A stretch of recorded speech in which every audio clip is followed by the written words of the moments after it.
ఉచిత కరెంటు పైన దాదాపు 12,000 కోట్ల రూపాయలు కడతా ఉన్నాం ఇప్పటికి సంవత్సరానికి. 2 లక్షల లోన్ వేవర్స్ సంబంధించి 22,000 కోట్ల రూపాయలు కట్టాం. రైతు భరోసాకు సంబంధించి ఇంకో 20,000 కోట్లు కాబోతాం. ల్యాండ్లెస్ పూర్కి సంబంధించి 2,000 కోట్ల రూపాయలు ఖర్చు కాబోతుంది. గృహజ్యోతి సంబంధించి 1,500 కోట్ల రూపాయలు కాబోతాం.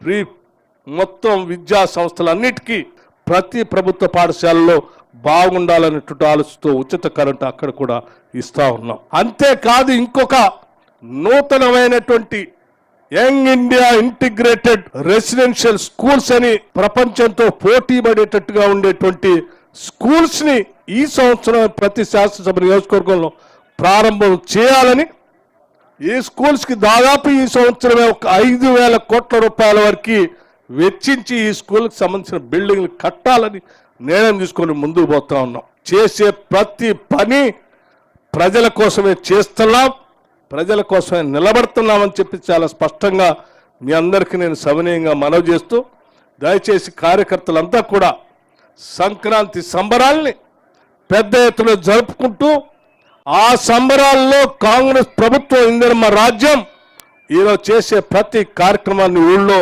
విరివిగా ప్రచారం చేయండి అని చెప్పి ప్రతి ఇంటికి తీసుకువెళ్లాల్సిందిగా మీ అందరికీ నేను విజ్ఞప్తి చేస్తూ